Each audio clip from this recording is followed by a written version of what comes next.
Hello subscribers and guests of the channel, and welcome to the third video in the series of lectures on A-level and IB mathematics. This part of the lecture will cover integration of various fractions and the method which is called partial fractions integration. Please don't mix it with integration by parts, which will be discussed in the next lecture. I would appreciate if you subscribe for the channel not to miss new videos, and let's begin. In contrast with differentiation, integration does not always have clear rules. Sometimes you need to choose which way to go. So there are some integrals which can be solved by 2 or 3 or several methods, and you need to understand which one to apply in order to solve the problem faster. Let's start now with one of such methods. For example, I have an integral of a fraction. Let's say that this is the integral of 2x over x squared plus 5 and dx, of course. Such integral is not easy to solve if you look at it with your fresh eyes, because we have fraction. Fraction is a division, and as I mentioned in my previous lecture, when you have division you cannot just do the integral of top and integral of the bottom. This is not possible. So how to approach such question? Well, first of all, you may consider the possibility of using the so-called ln method. What is it?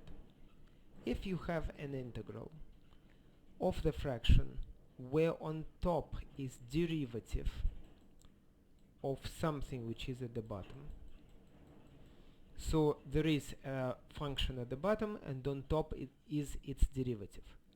In this case, the result is straightforward, and you may write straight away that it will be ln modulus and then of the function of the bottom, so of f from x, and plus c. This method is exactly like that. That integral can be solved using the described method. If you differentiate the bottom or denominator of the fraction,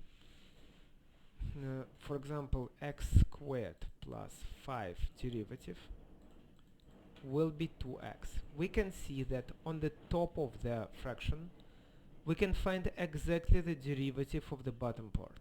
So numerator is the derivative of denominator, and that makes our life much easier, because then we can say that it is exactly that rule, and they can write that integral of 2x over x squared plus 5 dx will be the same as ln module x squared plus 5 and then plus c.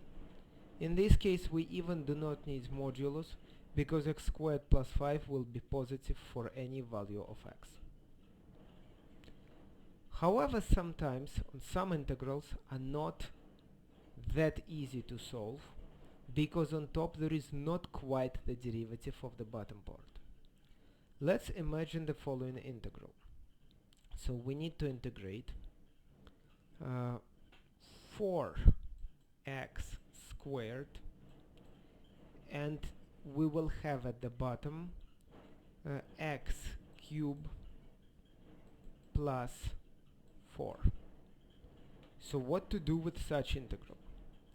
If I differentiate x cubed plus 4, it will be 3x squared and plus 0. I will not write plus 0 because it's nothing anyway. So x cubed plus 4 derivative will be 3x squared. So if I differentiate that, I will get this number. But this is not 4x squared as we have written on the top. What to do with it? In this case we may bring the top 4x squared and make out of it 3x squared. How? Let's imagine that you have 4x squared and you want 3x squared instead. What can you do? Well, you can divide it by 4 and multiply by 3. So you can write times 3 over 4. In this case, 4 will cancel out, and then you will get 3x squared. However, we cannot just leave it like that because we have just changed the fraction. In order to keep the fraction as is, we need to compensate. So if we have multiplied the fraction by 3 over 4, we must multiply as well by 4 over 3. In this case, I'm multiplying the whole thing by 1, and the top will not change. Many people ask, what does it give us if we just multiply by 3 over 4 then times 4 over 3? So basically we multiply by 1, like what benefit it gives to us. But the benefit is that I can rewrite that part, that second part, as 3x squared and then 4 over 3 in front.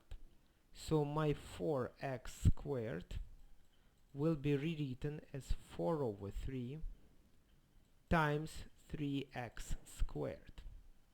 And this is important because then I can pull out the constant outside of the integral.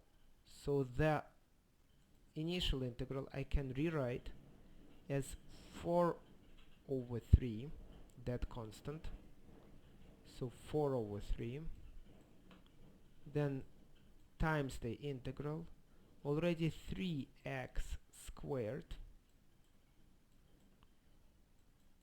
over x cubed plus 4.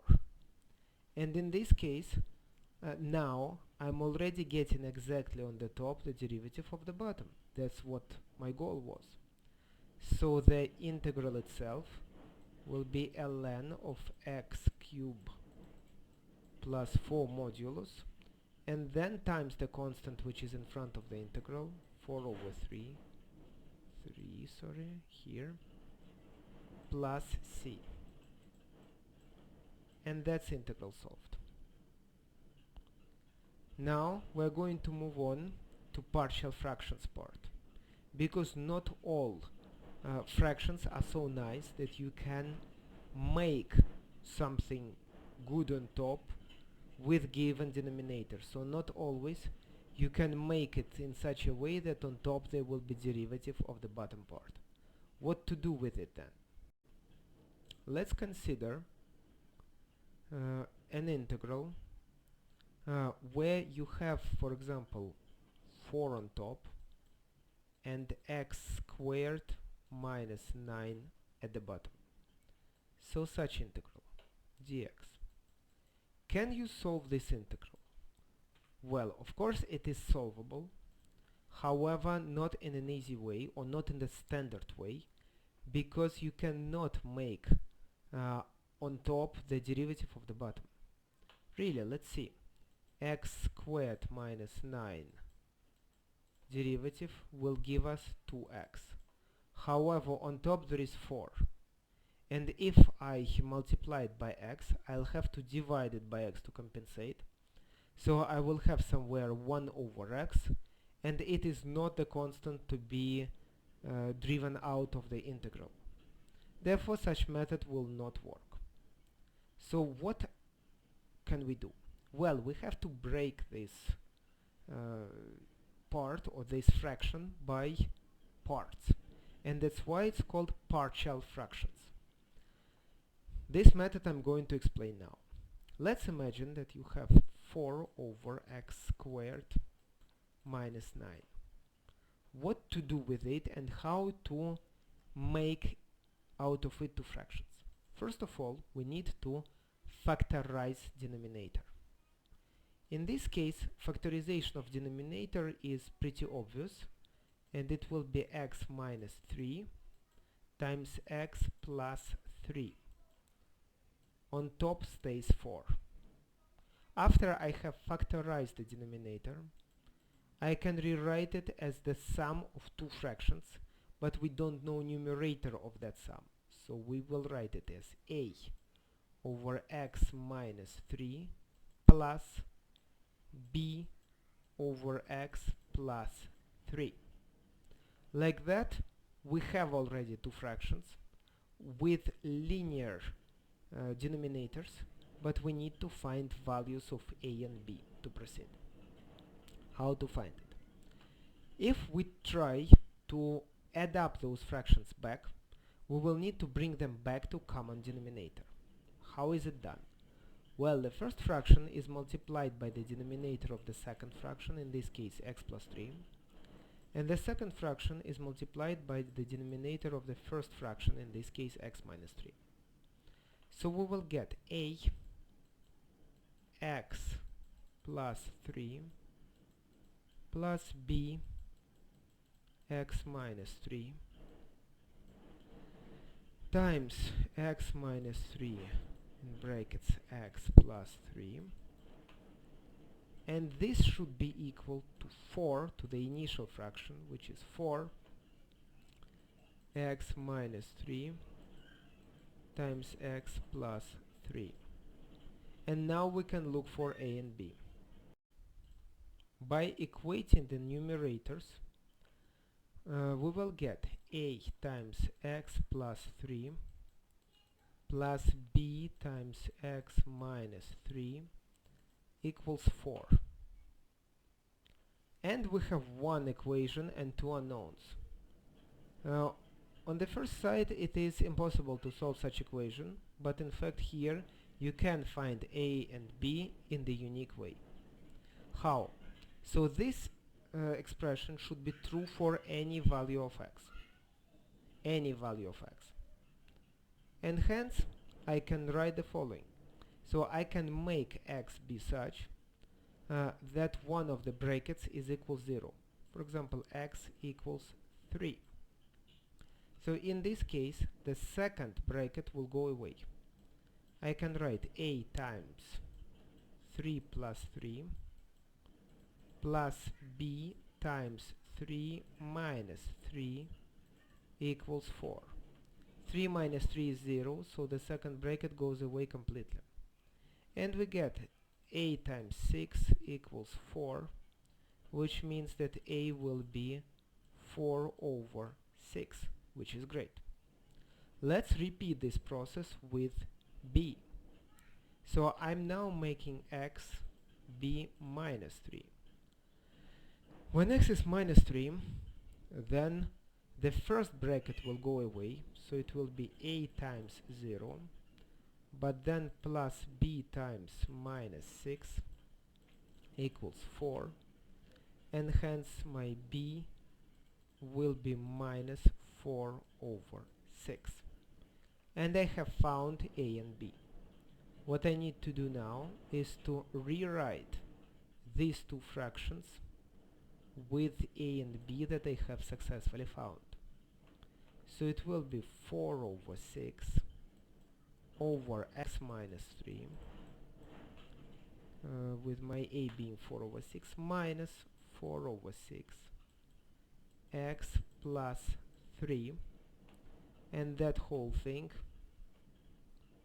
it needs to be solved. So now instead of one fraction, I have integral of two fractions. So I have integral of the first and the second parts dx. So how to solve these integrals? We have now two fractions and between them there is minus sign, so I can divide this single integral into two different integrals, being the first the right side and then the left side. So let's write it down.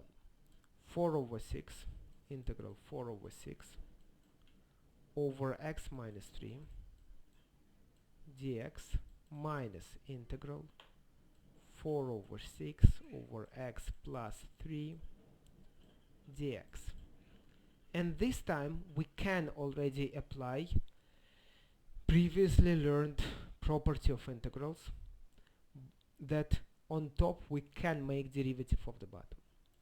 x minus 3 derivative will be 1. X plus 3 derivative will be 1 as well. So if I make 1 on top here and there, I can solve this integral easily. But this is a constant and it can be driven outside of the integral. And this is the constant as well, and we can pull it out outside of the integral as well. So 4 over 6 integral 1 over x minus 3 minus 4 over 6 integral 1 over x plus 3 dx. Here is dx as well. And I have two nice integrals. The first one I can now solve, and it will be ln x minus 3, and the second one will be ln modulus x plus 3. Of course you need to put constants in front of ln's as well, plus c at the end, and that's our more difficult integral solved. Yay! You might think, but that's not the end of the story, because there is one more difficult task that you need to be able to solve in order to cope with the level program. And that's exactly what we're going to do next in the second part of this lecture. See you in part 2.